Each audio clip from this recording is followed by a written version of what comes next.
Bonsoir à tous et bienvenue. Merci de suivre ce nouveau numéro de NCI 360, le magazine de la rédaction qui passe en revue l'actualité de la semaine. Semaine profondément marquée par l'actualité ouest-africaine, avec la tenue jeudi d'un sommet extraordinaire de la CEDEAO à New York en marge de l'Assemblée générale de l'ONU. En ligne de mire, le rapport du médiateur de la CEDEAO pour la Guinée et la situation des 46 soldats ivoiriens toujours détenus au Mali. Au terme de la rencontre, la CEDEAO a convenu de l'envoi incessamment d'une mission au Mali, serait-ce la médiation de la dernière chance.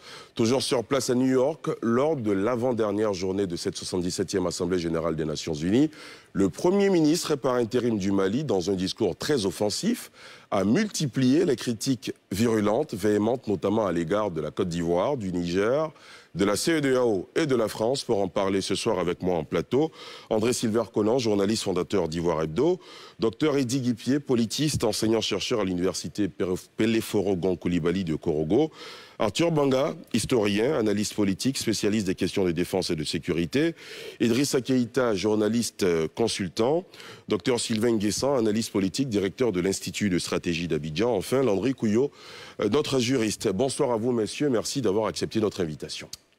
Bonsoir.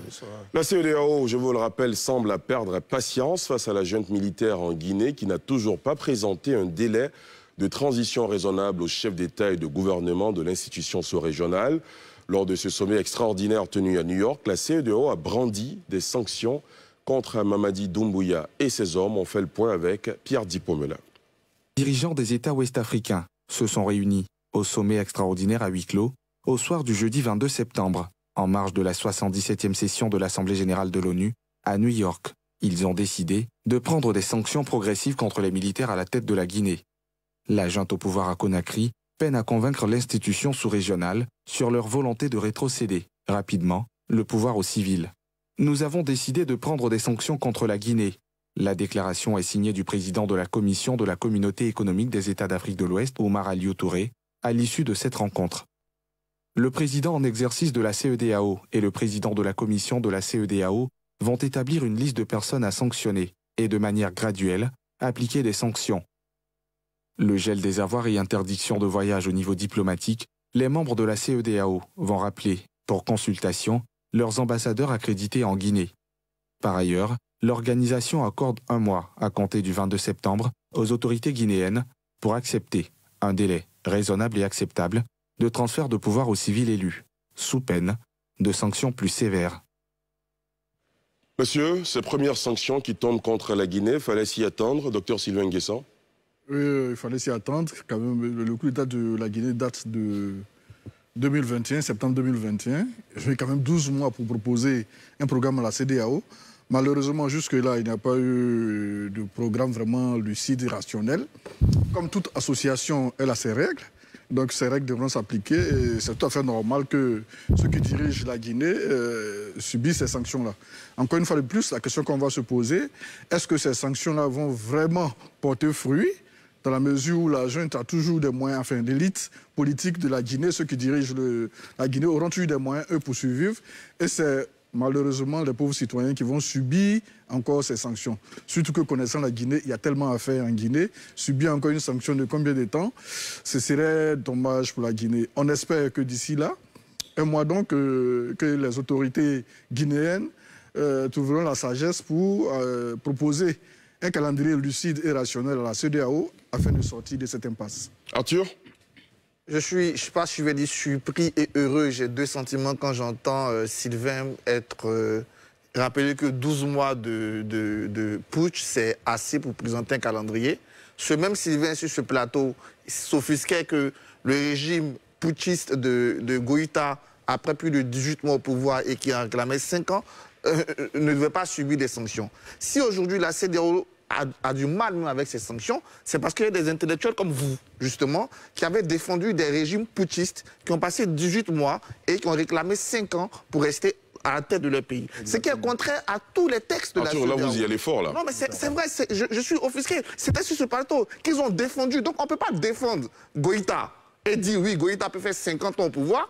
D'ailleurs, c'est ce que Doumbia rappelle. C'est pour ça qu'on peut sanctionner Damiba et Doumbia. Parce que une partie de l'opinion publique africaine a défendu bec et ongle des putschistes maliens. Donc en ce moment-là, vous ne pouvez pas défendre, sont cohérents, et venir dire aujourd'hui que non, nous, on a été cohérents dès le départ. Un putschiste n'a pas à rester au pouvoir. La CEDEAO même est trop faible de les laisser rester au pouvoir. Pendant longtemps, on demandait aux putschistes, dès qu'ils ont fait le coup d'État, de redonner le pouvoir à des civils. C'était le cas au Burkina avec Kafando. Dans les premiers mois, ça a été le cas au Mali avec Banda, notamment. Et c'est la jeune malienne qui a commencé cette rébellion et qui a eu, par son populisme notoire, qui a eu des soutiens qui compliquent aujourd'hui la situation. D'accord. Voilà. Alors, je suis bien embarrassé parce que vous, là, vous attaquez directement, vous, docteur Sylvain Nguessin. Je suis obligé de lui donner la parole avant de passer aux autres rapidement. Je suis pris de toute cette confusion terminologique. Non, c'est pas une confusion. S'il vous plaît, vous n'allez pas parler ensemble, monsieur. Arthur, vous attendez votre tour de parole. Terminé. Je suis confus de toute cette confusion terminologique de Arthur Banga.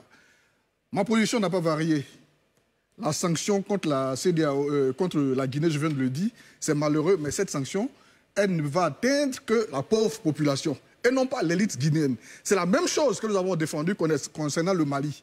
Que la sanction contre le Mali, de la CEDEAO contre le Mali, ne pouvait pas atteindre ceux qui sont au pouvoir au Mali. Ils trouveraient toujours les moyens pour survivre. Malheureusement, la sanction contre le Mali ne pouvait atteindre que la pauvre population qui dormait dans les rues, tous ces déplacés, tous ces petits commerçants qui allaient subir ces sanctions. C'est ce qu'on a dit. Je suis quand même surpris de toute cette confusion terminologique. D'accord, très bien. Non, je vais revenir à vous, Arthur, mais on vient à peine de démarrer le débat, ça ne va pas se jouer entre vous deux. Arthur Banga, attention, s'il vous plaît. J'ai mes cartons juste à côté. Idrissa Keïta, réaction? Tout d'abord, je tenais à vous remercier. Je vous en prie. J'aimerais rappeler au confrère Arthur que vous savez, hein, on peut soutenir une junte ou pas, chacun est libre. Mais reste que même si c'est la prise des armes, c'est quelque chose à condamner, il reste que les réalités varient d'un pays à l'autre. Maintenant, Donc, ce que vous dites, c'est que la prise des armes d'un pays à l'autre doit être appréciée différemment. Non, voilà, elle est appréciée différemment. Pourquoi? Donc les principes varient en fonction des pays. Je vous donne un exemple très simple. Dites-nous. Le Mali, par exemple, on a une junte. Au Tchad, on a une junte. Mais vous pouvez le constater, le Tchad n'a aucune divergence, aucun bras de fer avec la France.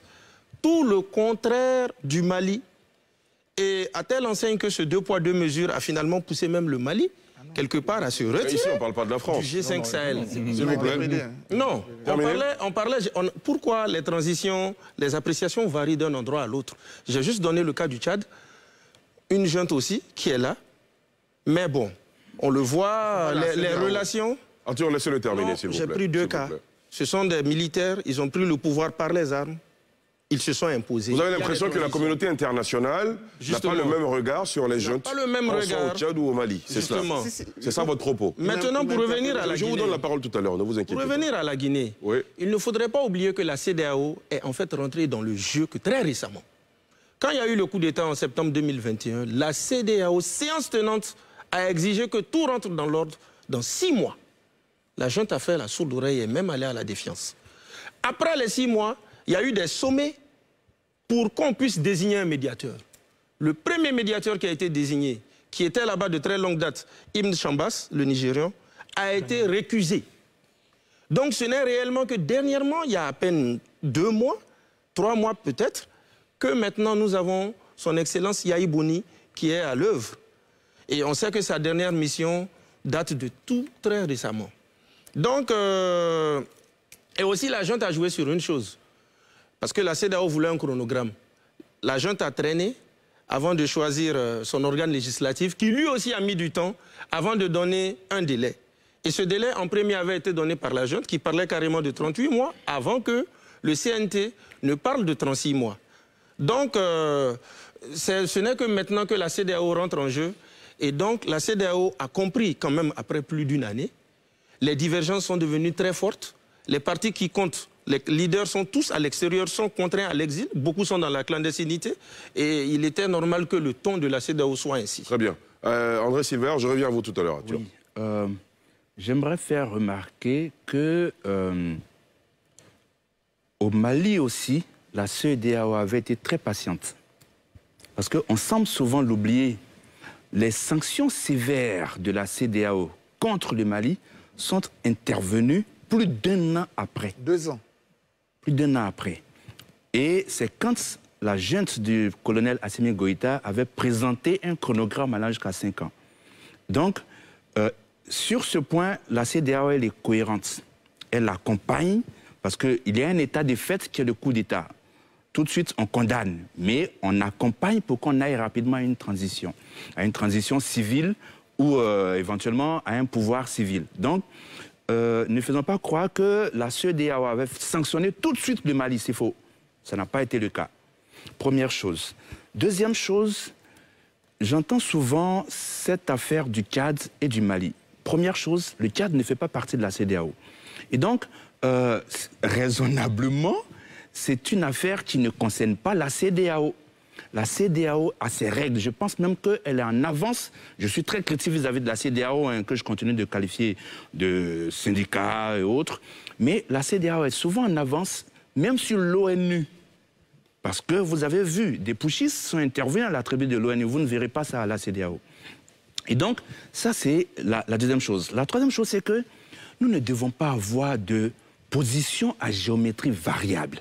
Nos principes ne doivent pas varier. Le principe, c'est que le coup d'État n'est pas permis. Il n'y a pas de bons coups d'État et de mauvais coups d'État. On reviendra là-dessus tout à l'heure. Pas plus qu'il n'y a pas de bons coups d'État constitutionnels et de mauvais coups d'État constitutionnels. Mais pour revenir au cas de la Guinée, très souvent j'entends dire qu'il n'y a pas d'incidence sur... les sanctions n'ont pas d'incidence, mais c'est une erreur. Je vous ramène au communiqué de la CEDEAO. Ils vous ont dit quoi? Ils vous ont dit qu'ils vont prendre... Ils ordonnent donc la suspension de toute assistance de transactions financières en faveur de la Guinée par les institutions financières de la CEDEAO. Notamment la BIDC. Notamment la BIDC. C'est un détail très important. Qu'est-ce que c'est que la BIDC?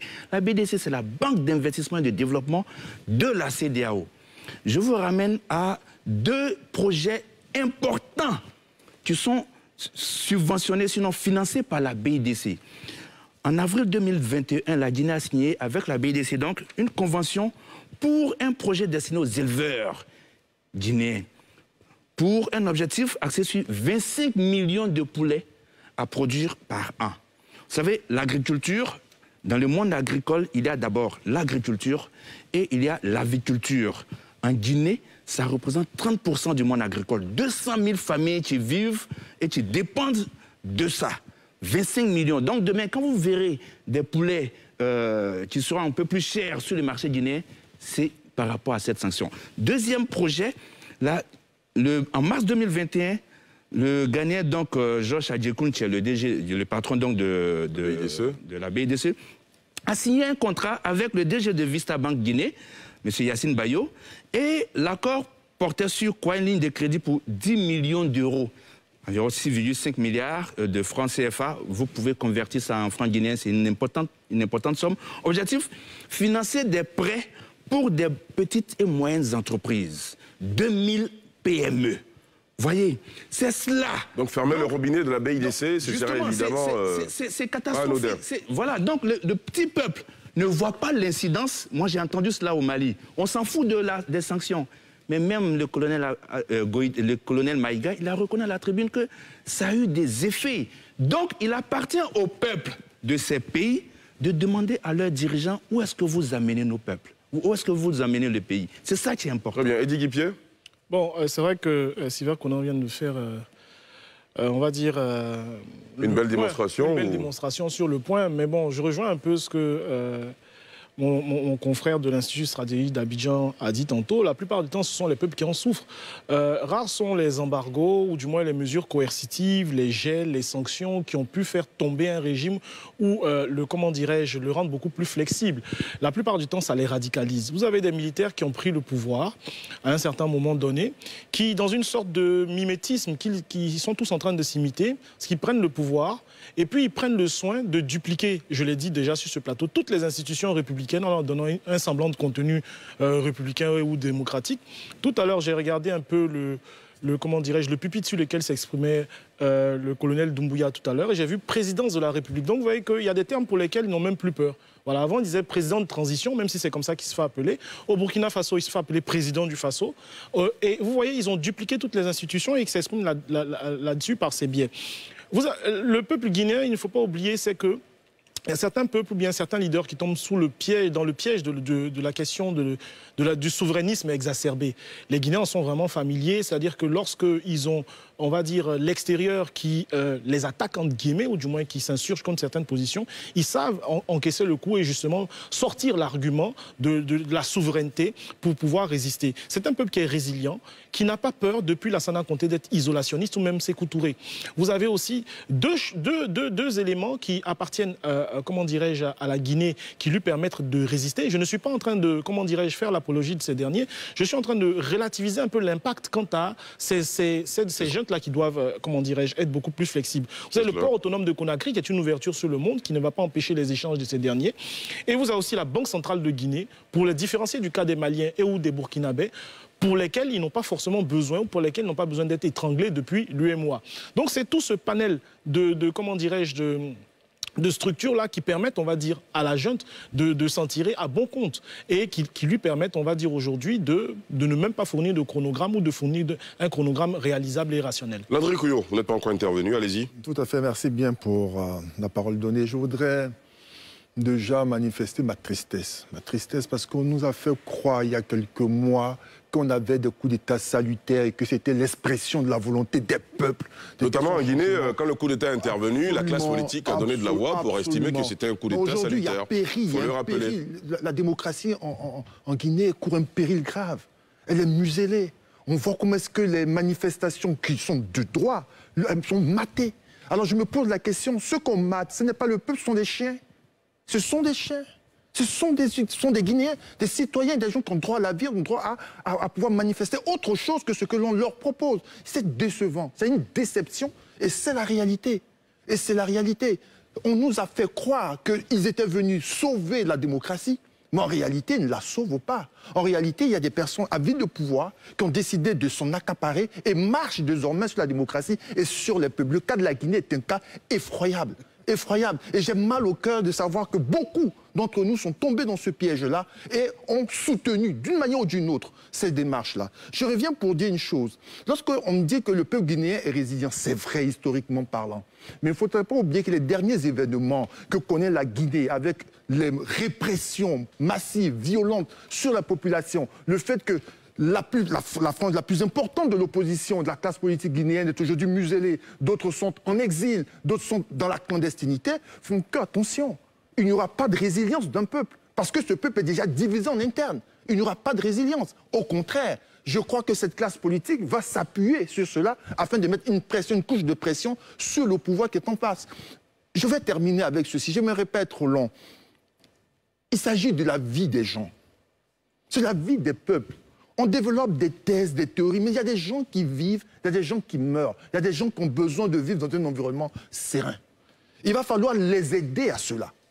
Il va falloir leur permettre de pouvoir se construire des sociétés stables, civilisées, où chacun, de par ses petits moyens, soit en capacité de pouvoir vivre avec un peu de dignité. Et nous avons donc ce devoir-là, avec les règles que nous avons, qui sont perfectibles au niveau de la CEDEAO, de travailler à ce que ces pays-là sortent de cette situation. Que ce soit le Burkina, que ce soit le Mali, que ce soit la Guinée, c'est un échec. Il faut le reconnaître. Et lorsqu'on a soutenu d'une manière ou d'une autre ces régimes-là, il faut se remettre en cause. La résilience, c'est aussi cela. D'accord. Tout à l'heure, messieurs, entre autres sanctions contre la Guinée notamment, Arthur, attention, le rappel pour consultation par les États membres de la CEDEAO de leur ambassadeur accrédité auprès de la République de Guinée. Les enjeux et l'impact de cette sanction, Arthur. D'accord. D'abord, je reviens. Je suis heureux aujourd'hui d'entendre des gens qui suivent le plateau. Arthur, vous n'allez pas nous ramener en arrière, hein, très rapidement. Successivement, on n'a pas beaucoup de temps, oui, mais rapidement, allez-y. Je dis que ceux qui soutenaient hier n'ont plus le courage de soutenir aujourd'hui, ça se voit. Donc, ça, c'est très important. Arthur, allons-y. La deuxième chose qui est importante, j'ai entendu que la communauté internationale apprécie différemment. Non. D'abord, André l'a bien expliqué, le Tchad ne fait pas partie de la CEDEAO. Tous les pays qui font partie de la CEDEAO sont sous la règle de la CEDEAO. D'ailleurs, au sein même de l'Union africaine, le Ghana était le seul pays du Conseil de paix et de sécurité à exiger des sanctions. C'est le pays de la CEDEAO qui a porté ces sanctions. Les autres pays de l'Union africaine n'ont justement pas soutenu ces sanctions. Voilà pourquoi le Tchad n'est pas sous sanction. Sinon, si le Tchad était dans la CEDEAO, il serait sous sanction. Peu importe le coup d'État, c'est par principe. Et d'ailleurs, les premières sanctions, je peux rassurer Sylvain, d'ailleurs, les premières sanctions aussi vers la Guinée, sont des sanctions symboliques. Tu ne viens pas aux réunions, tout ça, on applique systématiquement. On passe à un deuxième degré qui est ciblé. D'ailleurs, c'est une liste de personnalités qui ne bougent pas, qui ont leurs proches qui ne bougent pas, des ambassadeurs qui sont rappelés pour montrer le signe symbolique, pour dire que notre espace condamne les coups d'État. Donc, on n'en veut pas. Et quand ça ne va pas, au troisième moment, on cherche des sanctions plus élevées. Mais chacune de ces sanctions vont pèser. Il n'y a pas des sanctions qui ne pèsent pas. Il n'y a pas un peuple qui ne va pas s'en sortir dans les sanctions. D'ailleurs, quand ils arrivent, ils demandent toujours qu'on lève d'abord les sanctions. Qu'est-ce qui ne pèse pas? On va commencer par dire levons ça. Maïga qui prend la parole avant lui, toutes les autorités manières commencent d'abord par levons les sanctions parce que ça pèse. Dernier point qui est important, il n'y a pas deux façons de coup d'État. Il y a un seul type de coup d'État. Un coup d'État, c'est des militaires qui prennent des armes, qui renversent le pouvoir. Le coup d'État constitutionnel, c'est beau à dire, mais ça ne signifie rien. Il n'y a pas de coup d'État constitutionnel, tout simplement parce que nos constitutions prévoient de les changer. Après, je peux ne pas être d'accord avec le troisième mandat. Moi, je ne suis pas d'accord avec le troisième mandat. Je l'ai dit publiquement, je le redis. Mais ça ne me permet pas de dire que le troisième mandat est illégal ou inconstitutionnel. Ça, c'est un débat juridique. Et les constitutions prévoient comment on les change. Donc, le monsieur, c'est le problème de la CEDEAO d'ailleurs. Quand la CEDEAO rencontre Alpha Condé, il a sur sa constitution. On dit de changer par référendum. J'ai fait un référendum. Le peuple a dit oui. Qu'est-ce que je peux faire? Et dans quelle position la CEDEAO peut être? Non, il faut arrêter de jouer avec les mots qui n'ont pas de sens. Il n'y a pas de coup d'État constitutionnel. Ça signifie en français. D'accord. André? Oui, non, il fait une erreur. En Guinée, il était écrit noir sur blanc dans la Constitution que le régime, la clause des deux mandats ne pouvait pas du tout être modifiée. Alpha Condé, il a pris, il a mis de côté, Bon, donc pour moi, c'était un coup d'État constitutionnel. Bref, non. Ayons les principes constants, comme on l'a dit. Soit on est d'accord avec des coups d'État constitutionnels, soit on n'est pas d'accord, et soit on est d'accord avec des coups d'État militaires, soit on n'est pas d'accord. Donc moi, je reste constant sur toutes les formes de coups d'État. J'en ai identifié 3. Sur ce plateau, coup d'État militaire, coup d'État constitutionnel, coup d'État rebelle. Bref, ça c'était pour le problème. Des fois, j'entends les sanctions n'ont pas d'effet. Je l'ai dit tout à l'heure. Mais il y a une question à laquelle ceux qui défendent cette posture ne répondent pas. Qu'est-ce qu'on fait justement contre ceux-là? Parce que vous avez donc le lieutenant-colonel Doumbouya qui est à à Sékou Touré. Vous n'allez pas constituer une force, je ne sais pas, militaire pour aller le sortir de là. Si la junte guinéenne là-bas n'a pas de compte à l'étranger, très souvent c'est le cas, parce que c'était des militaires, voilà.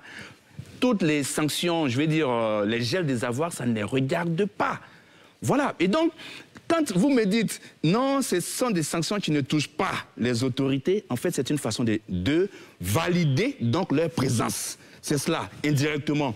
Non, ces sanctions sont à prendre. Parce que si on me définit aujourd'hui par quel moyen on arrête Doumbouya, par quel moyen on arrête Goïta, par quel moyen on arrête Damiba, autrement que par ces sanctions, j'adhère. D'accord. Ne nous donne pas. Non, je reviens à toi tout à l'heure.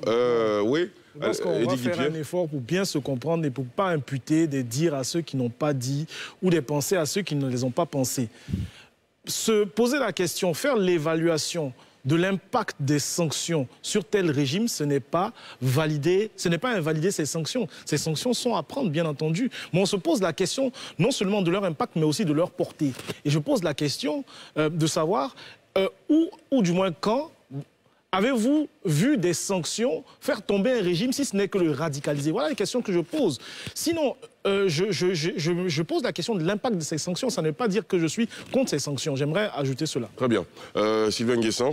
On va faire l'effort d'éviter un peu les raccourcis. C'est un peu trop facile de distribuer des cartons, de distribuer des points selon ses humeurs. C'est un peu trop facile.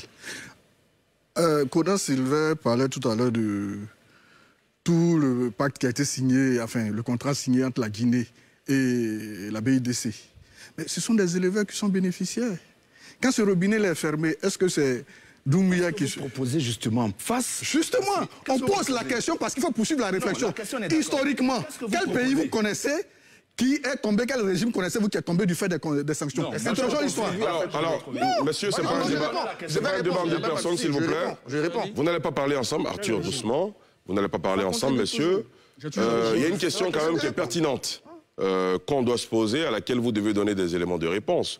La CEDEAO propose des sanctions en guise de pression sur les juntes militaires au pouvoir. Certains sur ce plateau, visiblement, ne semblent pas être d'accord avec ces sanctions parce qu'ils estiment que l'impact est plutôt sur les populations que sur les juntes. Alors, quelle serait l'alternative? Sylvain Nguessa. Ok, merci bien.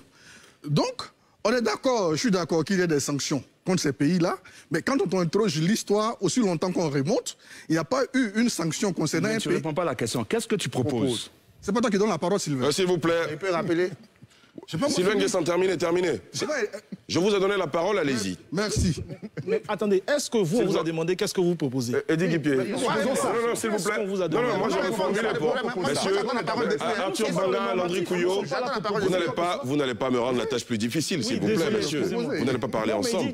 Docteur Sylvain Nguessa. Je suis pas là pour proposer. Sylvain Nguessa. Merci. Je vous donne la parole, allez-y. De toute façon, je n'ai jamais été partisan du vuvuzela. Donc ces sanctions-là ne ciblent... Elles atteignent d'abord les premiers bénéficiaires. Or, les cibles des projets qu'eux-mêmes ont énumérés, ce sont des éleveurs. Un régime qui a fait un coup d'État ne comptait pas sur pour mettre des bitumes, pour construire des écoles, un système sanitaire. Ce n'est pas leur projet. Ce n'est pas cela leur projet pour dire qu'il n'y aura pas d'impôts, ça serait un manque à gagner au niveau du budget national. Et donc, ce n'est pas leur affaire. Ce sur quoi moi je compte, moi je tape sur le long terme. Je réponds directement à votre question. Le long terme. Sensibiliser, former les populations, les leaders politiques, pour qu'on ait des hommes politiques responsables, pour qu'on ait un électorat responsable, pour qu'on ait des peuples exigeants avec leur régime, de sorte que les coups d'État ne soient plus jamais applaudis. Quand quelqu'un va tenter un coup de force, que la rue va résister à ce coup de force, quand on ne verra pas ces enfantillages qu'on a vus dans les rues de Ouaga, de Bamako et de Conakry, où les gens ont applaudi, aussi bien en Côte d'Ivoire en 1999, je voudrais vous rappeler, où les gens ont applaudi les coups d'État, alors on sortira de ce cycle infernal des coups d'État. J'aimerais terminer. Terminé. Certains font comme s'ils découvraient les coups d'État maintenant. Les coups d'État, ce n'est pas nouveau. En 1999, il y a eu un coup d'État en Côte d'Ivoire. Et on connaît les langages qui ont été tenus, si ce coup d'État a été célébré par les uns et les autres, ou si ça a été condamné. Je termine par là. D'accord. Non, monsieur, mais pas tous à la fois. Mais tout à l'heure. Alors, il disait quelque chose de particulier, de pertinent. Il dit il appartient au peuple de se dresser contre les coups d'État. On a quelqu'un qui nous appelle de Bouaké, M. Soumaoro, qui nous dit il appartient effectivement au peuple de se braquer contre les coups de force. M. Soumaoro, bonsoir. Vous nous recevez, M. Soumaoro? Coupe sa télé. Vous pouvez arrêter votre poste récepteur? Oui, quel est votre point de vue? Très rapidement, s'il vous plaît. Oui, je vous reçois, M. Drassouba. Allez-y. Oui, je le disais tantôt, la démocratie est par définition... La démocratie est par définition le pouvoir du peuple. Et c'est au peuple donc de se braquer contre les coups d'État. Il faut que nos peuples, les peuples africains, arrêtent d'applaudir les coups d'État, de penser que les coups d'État sont la voie du salut. Lorsque les peuples africains commenceront à se braquer contre les coups d'État, on n'aura plus de coups d'État en Afrique. C'était juste mon point de vue. Il faut qu'on arrête de sortir dans les rues pensant que les coups d'État sont la voie du salut. Les coups d'État ne mènent nulle part et ne mèneront nulle part. D'accord. Merci beaucoup, M. Soumaoro, de nous avoir appelé depuis Bouaké. Landry? Excusez-moi, mais je risque de tomber dans un fou rire. C'est incroyable, je tombe des nues. Aujourd'hui, j'entends les putschistes, le coup d'État, ça ne construit pas des roues, ça ne construit... À quel moment donc a-t-on trouvé quelques onces de propos ou d'apports salutaires à ce coup d'État-là? À quel moment? Alors qu'aujourd'hui, on nous dit que ça n'apporte aucun développement. Absolument pas. Je suis davantage réconforté dans ma position. Et je suis droit dans mes bottes. Je crois que depuis le début, nous avons eu raison de croire que quel que soit le mal de la démocratie ou de sa mise en œuvre, il va falloir la protéger. et la soigner en interne avec des moyens démocratiques. Parce que c'est de cela qu'il est question. La démocratie, un régime civilisé, se dote des moyens de se réparer par lui-même et ne pas trouver des solutions alternatives comme des coups d'État au point qu'on dise aujourd'hui, on le reconnaisse devant des millions de personnes que ça n'apporte absolument rien. Arthur, ensuite André. Je suis vraiment heureux que des gens disent aujourd'hui que les coups d'État n'apportent rien. Vraiment, Dieu merci, ces gens-là le disent aujourd'hui. Mais on va revenir sur les sanctions. Quand vous dites regarder dans l'histoire des sanctions, les sanctions, c'est nouveau dans l'histoire des relations internationales. Non. Si, c'est nouveau, j'explique. Laissez-le aller au bout. Oui, allez-y, il va nous donner des éléments qui font de... Jusqu'au début des années 90, quand tu fais un coup d'État aujourd'hui, demain, quand il y a un sommet de la CEDEAO, tu viens. C'est comme ça que les Sankara sont venus croiser au fouet, les gens en Sierra Leone. Comment ça s'est passé? La CEDEAO, à partir de l'ECOMOG, à partir de 1999, prend donc des mesures pour dire que désormais, sur notre espace, on ne veut plus de coups d'État. D'ailleurs, le premier pays, le premier pays, pardon, je ne parle pas de la CEDEAO, monsieur. Terminé, le premier Arthur. pays qui est victime de ça, c'est la Côte d'Ivoire d'ailleurs. Avant le coup d'État de 1999 en Côte d'Ivoire, celui qui fait un coup d'État, il vient au prochain sommet. Et donc, ça a parlé de 1999 qu'on a délégué les sanctions. Et moi, j'ai terminé les sanctions. Pourquoi? Comment elles vont être efficaces? La CEDEAO l'a compris. Elles vont être efficaces quand elles sont reprises par l'ensemble de la communauté internationale. Voilà pourquoi quand la CEDEAO a fini de prendre ces sanctions, elle a voulu les porter à l'Union africaine et à l'ONU. Malheureusement, quand on arrive à l'ONU, dans le jeu du Conseil de sécurité, il y a toujours des gens qui soutiennent des bandits, donc qui peuvent soutenir des putschistes. C'est ce qui se passe. La première condition, pour rendre plus efficaces. D'ailleurs, elles sont efficaces en partie. Parce que les sanctions contribuent, quand tu te lèves le matin, quel que soit le régime que tu es, quand on prend l'exemple concret que André a donné sur ne pas financer de l'élevage, tu es putschiste. Il faut te dire que parmi les éleveurs, là, il y a un groupe qui commence à sortir. Donc les sanctions, c'est jamais... En fait, c'est pour susciter la pression du peuple. D'abord, c'est pour la pression. Ensuite, non, si les sanctions ne faisaient rien, le Mali serait en train de faire 5 ans. Bon, monsieur, d'accord, on a bien compris ce point de vue, Arthur. Vous terminez rapidement. Le fait que la reprise par toute la communauté internationale, c'est d'ailleurs ce que souhaite la CEDEAO, c'est ce qui va donner plus de force aux sanctions dans un premier temps. Monsieur, il y a une question qu'on est obligé d'aborder ce soir, c'est dans la forme. Beaucoup de voix se sont élevées pour dénoncer le fait que ce sommet extraordinaire de la CEDEAO se soit tenu hors zone géographique de la CEDEAO, notamment à New York. Réaction là-dessus rapidement, André? Bon, pour moi, quel que soit l'endroit où on se trouve, parce qu'il faut bien comprendre que c'est... ils ont choisi un espace où ils étaient tous réunis en même temps. Bon, après, pour pouvoir voir les agendas des uns et des autres, pour moi, c'est pas trop important. Mais j'aimerais répondre à une question qui a été posée ici. Allez-y. C'est celle de ce que les sanctions n'ont jamais... C'est faux. Le capitaine Amadou Aya Sanogo, vous vous rappelez? En 2012, coup d'État au Mali, effectivement. Il n'a pas pu tenir. Quelle sanction l'a fait tomber? Il n'a pas pu tenir parce que la CEDEAO avait mis la pression. Je me rappelle, le président Alassane Ouattara était président de la CEDEAO à ce moment-là. Il y a une forte pression sur lui. Amadou Aya Sanogo n'a pas pu tenir. Premier exemple. Non, vous avez demandé de donner des exemples, j'en donne. Non, s'il vous plaît. Mais pendant que l'un parle, s'il vous plaît. Charles Taylor, c'est les Comog qui a mis la pression. Mais les Comog, c'est quoi? Voilà, et donc, non, ne faisons pas croire que... C'est pas une sanction. Non. Tout ça, ce sont des sanctions. Non, ce sont des mécanismes. S'il vous plaît, messieurs. D'accord. S'il vous plaît. Mais décidément, vous n'allez pas parler tous à la fois en même temps, messieurs. S'il vous plaît, laissez André Silver... Arthur, je vais sortir le carton. Vous donnez des exemples, on vous en donne et vous voulez remettre encore en cause. Encore une fois, non, ce n'est pas une sanction. Encore une fois, Docteur Eddy Guipier, laissez-le terminer. Vous aurez la parole ensuite. À croire que tous ces éléments de langage qu'on développe sur l'impact des sanctions sur les peuples, c'est un adoubement des putschs. Ça, c'est ma position personnelle. D'accord. Mais je reviens encore une fois sur cette affaire de pression. Mais voyez-vous, tout à l'heure, votre téléspectateur a parlé de ce que les peuples devraient prendre leurs responsabilités. Mais il ne faut pas qu'on y compte trop. Un putsch, comment ça se fait? S'il vous plaît. Un putsch, c'est violent. Un putsch, ce sont des militaires qui ont des armes, qui décident de prendre le pouvoir par la force, par la violence. Il y aura toujours des gens, comme sur ce plateau, qui soutiennent le coup d'État, et il y en a d'autres qui ne soutiendront pas, mais qui ne pourront pas forcément s'exprimer, parce que c'est ce qui se passe aujourd'hui au Mali. Tous les Maliens ne sont pas d'accord avec ce qui se passe. Tous les Guinéens ne sont pas d'accord, tous les Burkinabés ne sont pas d'accord. Mais on parle des régimes violents. En Guinée, on a déjà 5 morts. D'accord. Eddy Guipier? Alors, vraiment, peut-être prendre un peu avec la pédagogie qui s'y a à l'enseignant, essayer d'expliciter certains termes pour que ça arrête à... je veux dire, pour que cette discussion arrête de tourner non seulement à foire d'empoigne, mais pour qu'on arrête de prêter des dires et des pensées à ceux qui n'ont jamais dû. André Sylvain Conan vient de faire une démonstration, il parle de coups d'État violents, etc. Ou bien lui-même la propre trilogie qu'il vient d'évoquer avec les coups d'État constitutionnels qui la plupart du temps ne sont pas violents. Ça n'existe pas. J'ai fini. Non, il faut dire je ne sais pas. Ça n'existe pas.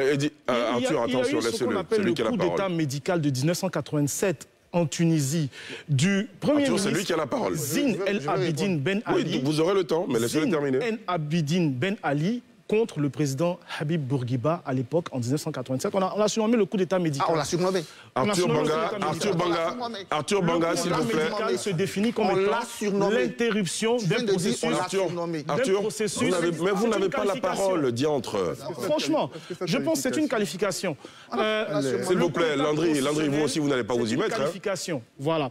Donc, moi, je suis venu vous distribuez la parole, on ne peut pas se prononcer à plusieurs reprises. Allez-y. On ne peut pas se prononcer à plusieurs reprises sur la même question. On est obligé, des fois, de prendre d'autres pans de cette question. C'est en cela que moi, j'ai questionné la problématique de l'impact de ces sanctions. C'est cela. L'impact de ces sanctions, ça ne fait pas de moi un contempteur, n'est-ce pas? Quelqu'un qui défend ou un hagiographe des régimes putschistes. Je l'ai dit moi-même que je suis choqué par le fait que non seulement ils prennent le pouvoir politique, mais ils ne s'arrêtent pas là. Ils dupliquent les institutions républicaines pour se donner un semblant de légitimité. Je ne les ai pas défendus, je ne le ferai ni d'Adam ni d'Ève, que ce soit. J'assume totalement mes dires et je suis prêt à apporter la contradiction sur ces choses. On ne va pas m'imputer en prenant son tour de parole, en disant oui, il pense et tout comme non, ça n'a rien à voir. Je suis maître de ce que je dis, pas de ce qu'il comprend. Absolument. Au moins c'est très clair. Idrissa?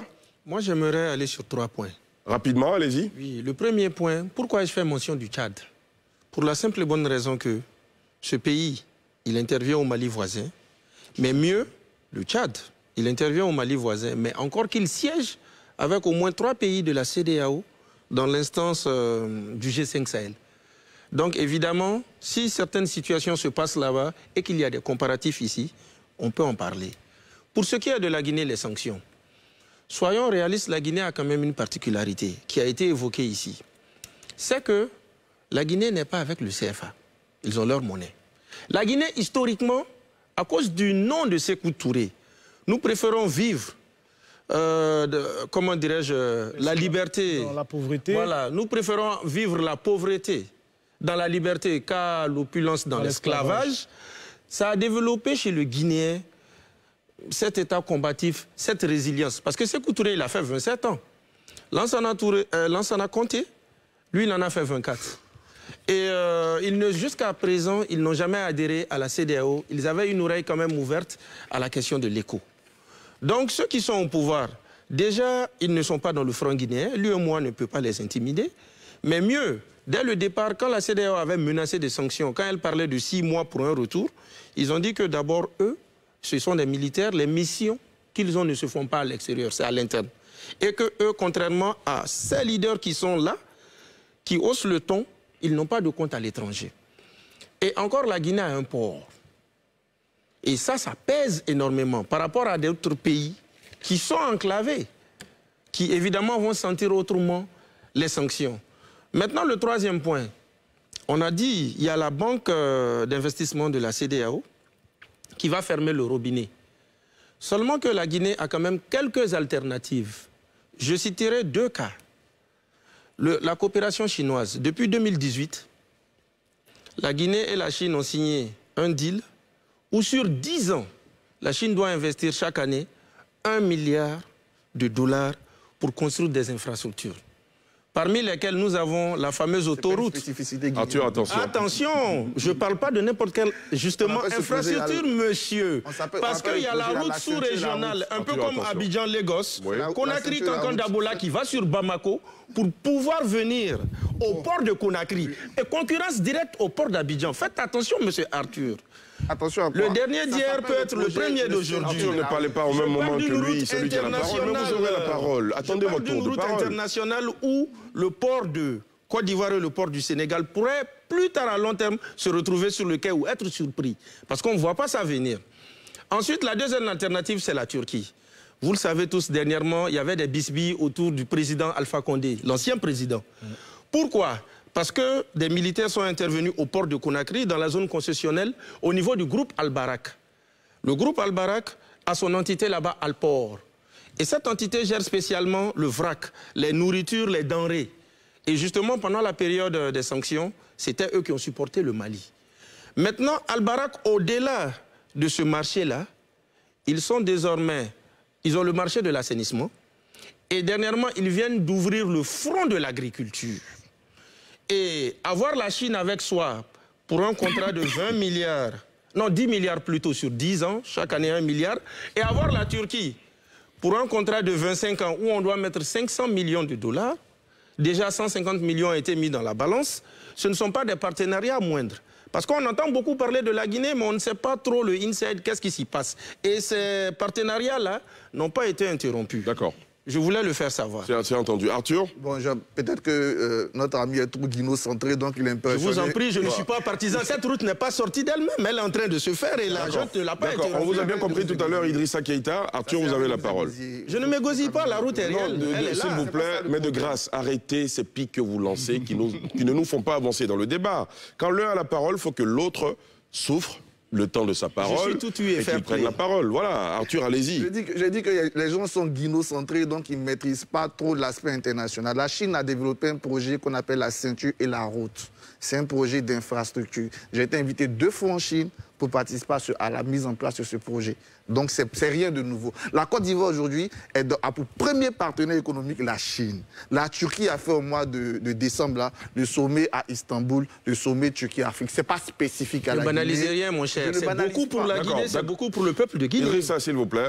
Les enjeux, je vous l'ai dit, les 2 portions menacées. Idrissa, vous n'avez plus la parole. Non. Je vous donnerai la parole tout à l'heure. Vous avez pris le temps de développer. Arthur, terminé. Ce qu'on appelle les façades maritimes, que vous ne comprenez pas. Les façades maritimes, c'est une concentration de ports sur certains points. Arthur, où voulez-vous en venir? Non, je veux quand même que les téléspectateurs comprennent qu'il n'y a pas à s'émouvoir, c'est des choses banales.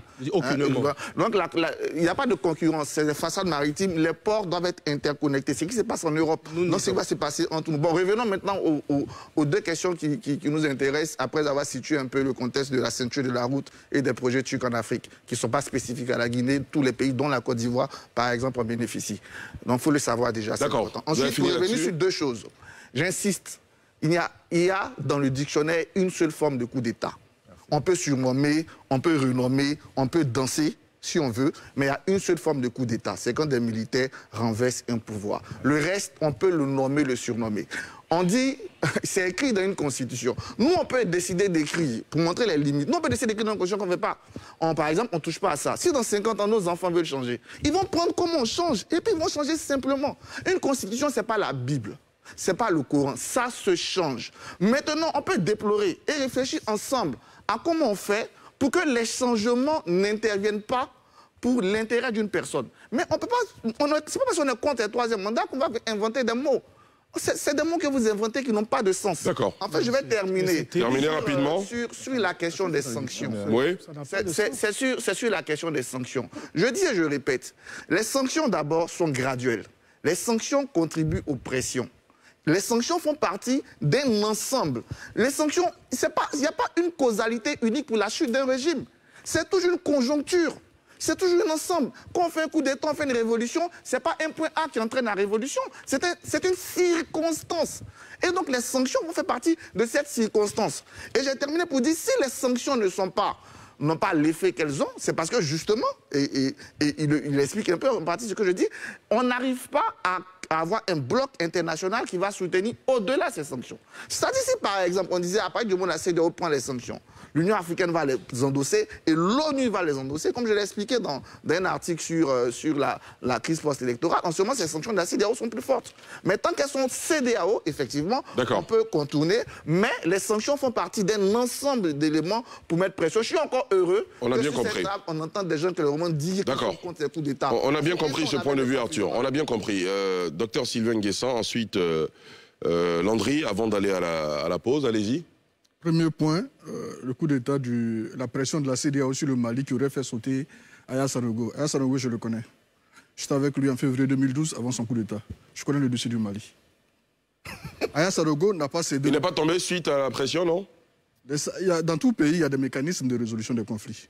Donc les sages maliens, la hiérarchie musulmane sont partis croiser Aya Sanogo. Sauf la CEDEAO. S'il vous plaît. Mais ce qu'on dit, c'est un S'il vous plaît. Terminé, docteur. Aya Sanogo. Vous avez fait le coup d'État, vous êtes autoproclamé général, les avantages, tout. On vous laisse les avantages, mais laissez le pouvoir à des civils. C'est comme ça que Aya Sanogo, qui n'ambitionnait pas vraiment de faire un coup d'État, De bonne foi. a laissé le... De bonne foi. Il est mignon. Monsieur, mais Landry, je ne vous reconnais pas. Si. Ben, laissez-le terminer, je vous donne la parole tout à l'heure. Pas. Mais laissez-le finir, mais laissez-le finir. Je ne reconnais pas. Landry Couillot, Le rappel est important. s'il vous plaît, docteur Sylvain Nguessa, vous terminez. Je suis surpris de la capacité de compréhension de certains sur le plateau. Je n'imaginais pas... Terminez. Bon, donc ça c'est le cas de Aya Sanogo pour gagner un peu de temps. Deuxième élément, quelqu'un a parlé de la Chine et la Turquie en Guinée, que cela n'aurait pas d'incidence. On va arrêter un peu. La Chine est quand même le premier partenaire économique de l'Afrique depuis 2009. Nous le savons tous. Pas que de l'Afrique, c'est ce que j'ai dit. Nous avons tous participé plus ou moins à ces travaux sur l'implantation, la dynamique de la Chine en Afrique. Moi, je n'ai pas besoin d'étaler cela ici. Mais dire que le partenariat que la Chine noue avec la Guinée, ce serait quelque chose d'insignifiant, c'est quand même assez fort. Ah, qui l'a dit? Ce serait quand même assez fort. La Guinée, décidément, la Guinée a beaucoup de ressources. Nous sommes dans une guerre économique et on en parlera dans le second sujet tout de suite. Quand le Mali hausse tant le ton à l'international, c'est parce que le Mali compte aussi sur l'arrière-base de la Guinée. Si le Mali était sûr que l'embargo pouvait encercler complètement le Mali et priver Bamako de toutes les entrées possibles, de tout commerce avec l'extérieur, parce que justement n'ont pas accès à la mer, ils auraient baissé un peu le ton. On aura le temps d'en parler. C'est à juste titre que dans les classements des ports d'Abidjan, quand vous regardez la place que nous occupions en 2002 et celle que nous occupons aujourd'hui en 2022, 20 ans après, c'est pratiquement un déclassement stratégique. Ce sont des éléments dont il va falloir tenir compte quand on n'a pas envie de faire du vuvuzela, qu'on veut réfléchir sereinement à l'avenir d'un pays. Alors, monsieur Moussa Chérif, vous nous appelez de l'Italie. Pour vous, les sanctions peuvent avoir un impact sur la junte militaire en Guinée. Tout à fait. Moi, je pense que... Je suis en ligne déjà? Oui, allez-y. Oui. Moi, je pense que les sanctions vont... Les différents chefs d'État qui se réunissent pour prendre les sanctions, je pense que c'est des personnalités bien réfléchies, qui savent ce qu'elles font. Déjà, quand on parle de sanctions, c'est pour que ça ait forcément des impacts.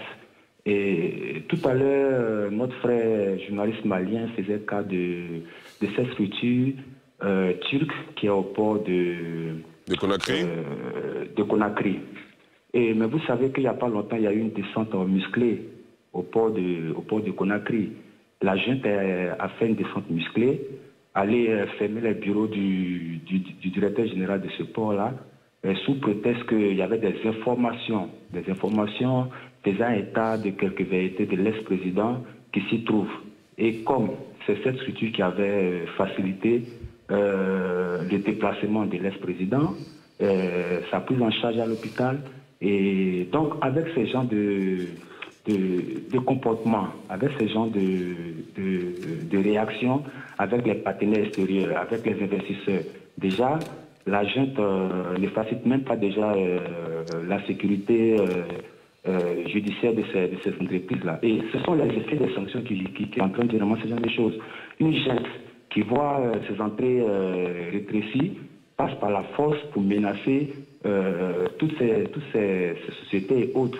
Donc, moi, je souhaite que vous qui êtes des intellectuels, ayons le courage de dire les choses telles qu'elles sont. D'accord. Une sanction, c'est une sanction.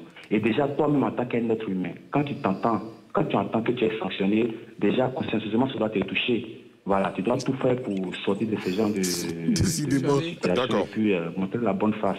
Voilà, vraiment, je vous remercie. NCI, c'est ce que moi je... Merci beaucoup, M. Moussa Chérif, de nous avoir appelés depuis l'Italie. Messieurs, nous allons marquer une courte pause et poursuivre le débat juste après.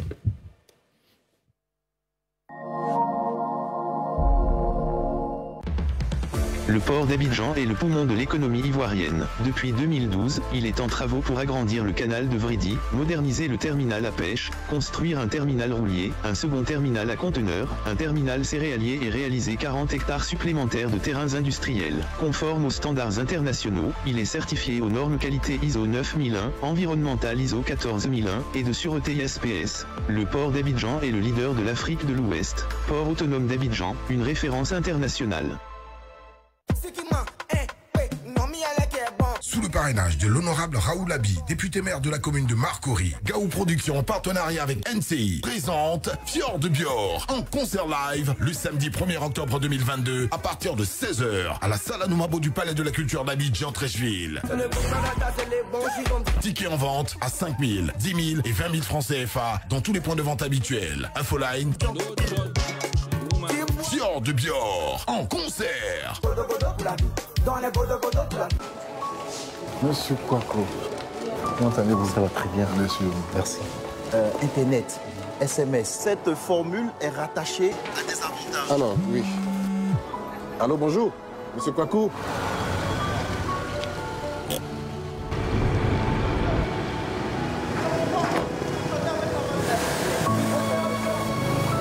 Allez-y, c'est bien. Accompagnez votre entreprise dans sa croissance. C'est notre vocation. Orange. Black African Riders organise le IBF, Ivorian Bikers Festival. Du 11 au 16 octobre 2022, à la place Jean-Paul II de Yamoussoukro, dans une ambiance de foire. Venez participer au plus grand rassemblement de motards en Afrique, avec plus de 3000 motards venus de toute l'Afrique de l'Ouest. Au programme, le marché de la moto, concert géant avec les artistes du moment, le ride de la sécurité, visite de sites touristiques, parades et campagnes de sensibilisation, divers concours avec le Grand Prix IBF. Partenaire média officiel, NCI, la nouvelle chaîne ivoirienne. Motard un jour, motard pour la vie. Sous le parrainage du ministre de l'Intérieur et de la Sécurité, le général Vagondo Diomandé, sous la coprésidence du docteur Aka Awili, président de l'Assemblée des régions et districts de Côte d'Ivoire, RDCI, et de monsieur Paulin-Claude Danhaut, président de l'Union des villes et communes de Côte d'Ivoire, UVICOSI, la RDCI, l'UVICOSI et Shine Event organisent la deuxième édition du Salon des collectivités territoriales du 29 septembre au 1er octobre 2022 au Palais des Congrès du Sofitel Côte d'Ivoire avec pour thème Développement des territoires, action publique et solutions privées. Infoline 27 22 42 66 61. Mon cher, allume ta radio. La musique, la bonne musique. Et sur Nostalgie. Nostalgie. C'est doux. C'est trop jazz. Nostalgie. C'est chic, bébé. Y'a un wéré dans la façon là. Le goût des chiens. C'est pas le goût des chiens. Ma radio, c'est Nostalgie. Laisse ta radio allumée. C'est nous les boss. Nostalgie, the best. On rit pas un peu sur NCI? Tente de gagner cette semaine 50 000 francs CFA en votant plusieurs fois pour ton talent préféré. Envoie HM1 pour Drigo Saga. Chez nous ici en Côte d'Ivoire, lorsqu'un enfant de 10 ans regarde la télé avec ses parents et qu'il y a deux acteurs qui s'embrassent, c'est là l'enfant vous ses yeux comme ça. Ou bien la rage la télécommande dans la main de son papa et puis met volume. HM2 pour son Altesse Royale. J'ai dit Skinny qui est venu accoucher, faut voir si sa tête, perruque en direct de sa traîne. J'ai dit elle a porté talon 25 mètres. J'ai dit faux cils, faux ongles, même faux dents, c'était dans sa bouche. HM3 pour Josué le Grand. Are you sleeping? Il fait comme s'il n'a pas entendu. Hein. Donc il a lui répondre en anglais, de répondre la question. Il a dit Mr. Iko dit, il m'a dit, are you sleeping? Il a dit monsieur, mon slip là, c'est rouge. Ou HM4 pour le ministère du Rire. Bonjour Tanti, je suis bandé. Ça ne va pas, non? C'est quelle manière de me parler ça? Regarde-moi ce clochard qui pense que nous sommes camarades. Non, Tanti, ce n'est pas moi, c'est ta gueule qui dit de prendre ton numéro. Par SMS au 98 112. N'oublie pas, ton vote compte pour 60%. Alors vote plusieurs fois pour maximiser tes chances de gagner jusqu'à 1 million de francs CFA.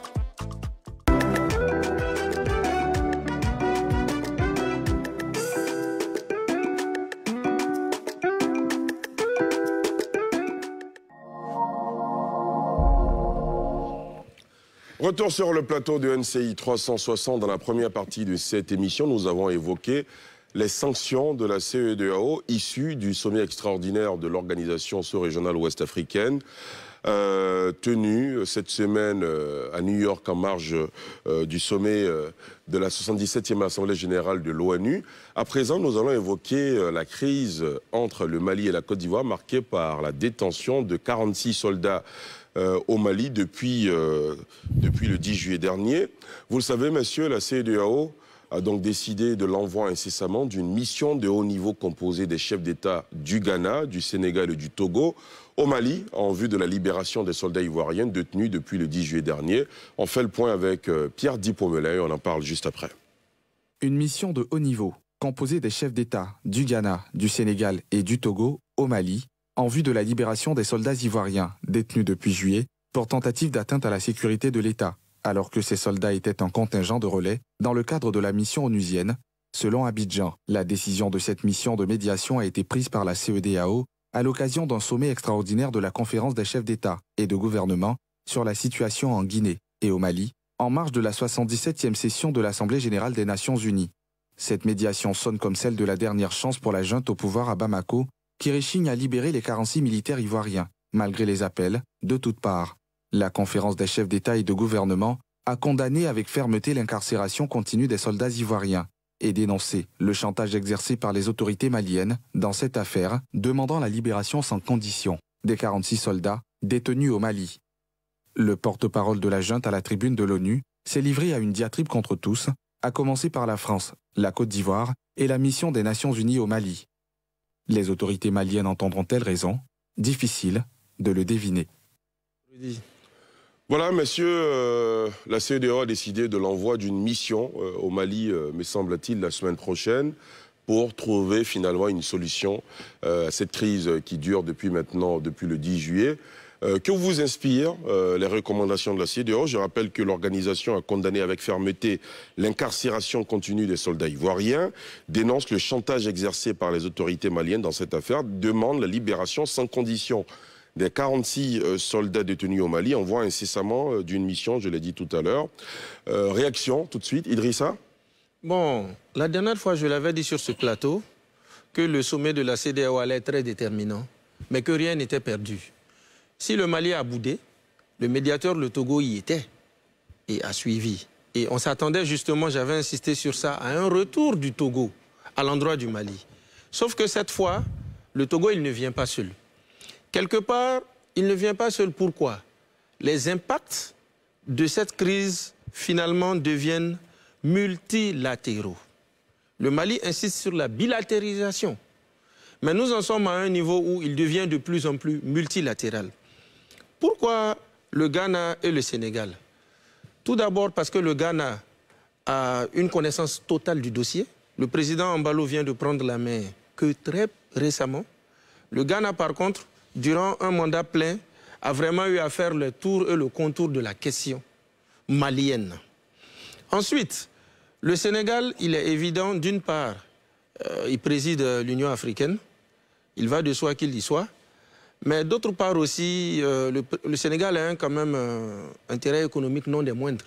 Le port de Dakar, à travers les activités du Mali, chaque année, il a 400 milliards de francs CFA. Mais quand même, je tenais à insister sur un fait, c'est que la présence du Sénégal n'est pas trop appréciée, surtout par les soutiens, notamment le collectif pour la refondation du Mali, le COREMA, qui s'oppose vraiment à toute médiation du Sénégal. Pourquoi?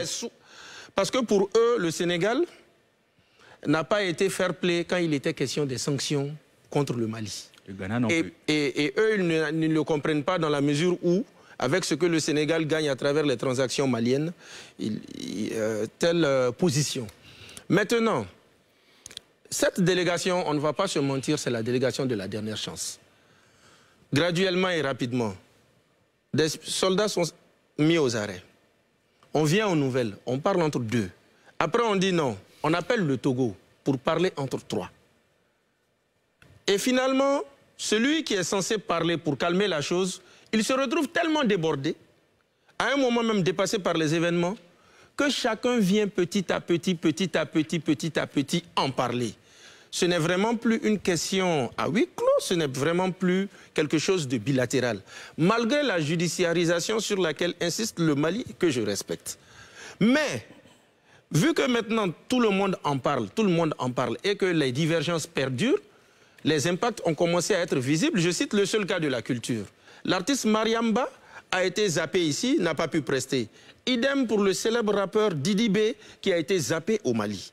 Et là, c'est vraiment au seul domaine de la culture. Ça pourra aller au-delà. Maintenant, rapidement, quand ces présidents viennent, c'est vraiment la dernière chance parce que toute la sous-région a parlé, toute la sous-région s'est vraiment réunie à titre extraordinaire pour trancher. Et je pense que si cette fois ils n'ont pas gain de cause, on considérera que c'est un désaveu. Et ce désaveu, il peut avoir des conséquences. D'accord. Arthur? D'abord, le Mali n'a pas boudé, le Mali n'a pas été invité parce que le Mali est sous sanction. Donc le Mali ne peut pas participer à une réunion de la CEDEAO. Le Mali, de fait, a rejeté Idrissa Keïta, vous avez parlé. Le Mali vous la laissez parler, laissez-le terminer. Une relation de la CEDEAO. Il faut arrêter de donner du genre à des gens qui n'en ont pas. Ils sont sous sanction, ils sont purement, simplement... D'accord, ça on l'a bien compris. Poursuivez. Donc, arrêtons de dire que le Mali a été boudé. Deuxième chose qui est importante, c'est une grande victoire pour la diplomatie ivoirienne. Oui. Une très grande victoire. Ça montre vraiment que on a des professionnels, des responsables, et je ne vais pas qualifier ce qui se passe de l'autre côté. Guillaume Bateau l'a largement fait. Donc, un pays comme la Côte d'Ivoire a commencé des négociations bilatérales avec un médiateur, a saisi la CEDEAO. Mais mieux, regardez le communiqué de la CEDEAO. C'est clair. Le communiqué est clair, il n'est pas loin des conclusions ivoiriennes. Donc, la diplomatie ivoirienne, elle montre son importance, son influence, comme je l'ai dit. C'est une grosse victoire de la diplomatie ivoirienne. Effectivement, en remettant le dossier à la CEDEAO et en revenant avec 3 chefs d'État, c'est pour augmenter la pression. C'est-à-dire, on montre un niveau supplémentaire quand quelques semaines avant, le secrétaire général de l'ONU avait déjà pris position. C'est-à-dire qu'aujourd'hui, il ne se trouve même pas dans le champ diplomatique international quelqu'un qui ne comprend pas, qui ne partage pas l'avis d'une prise d'otage. Tout le monde comprend aujourd'hui qu'on a une prise d'otage sans précédent.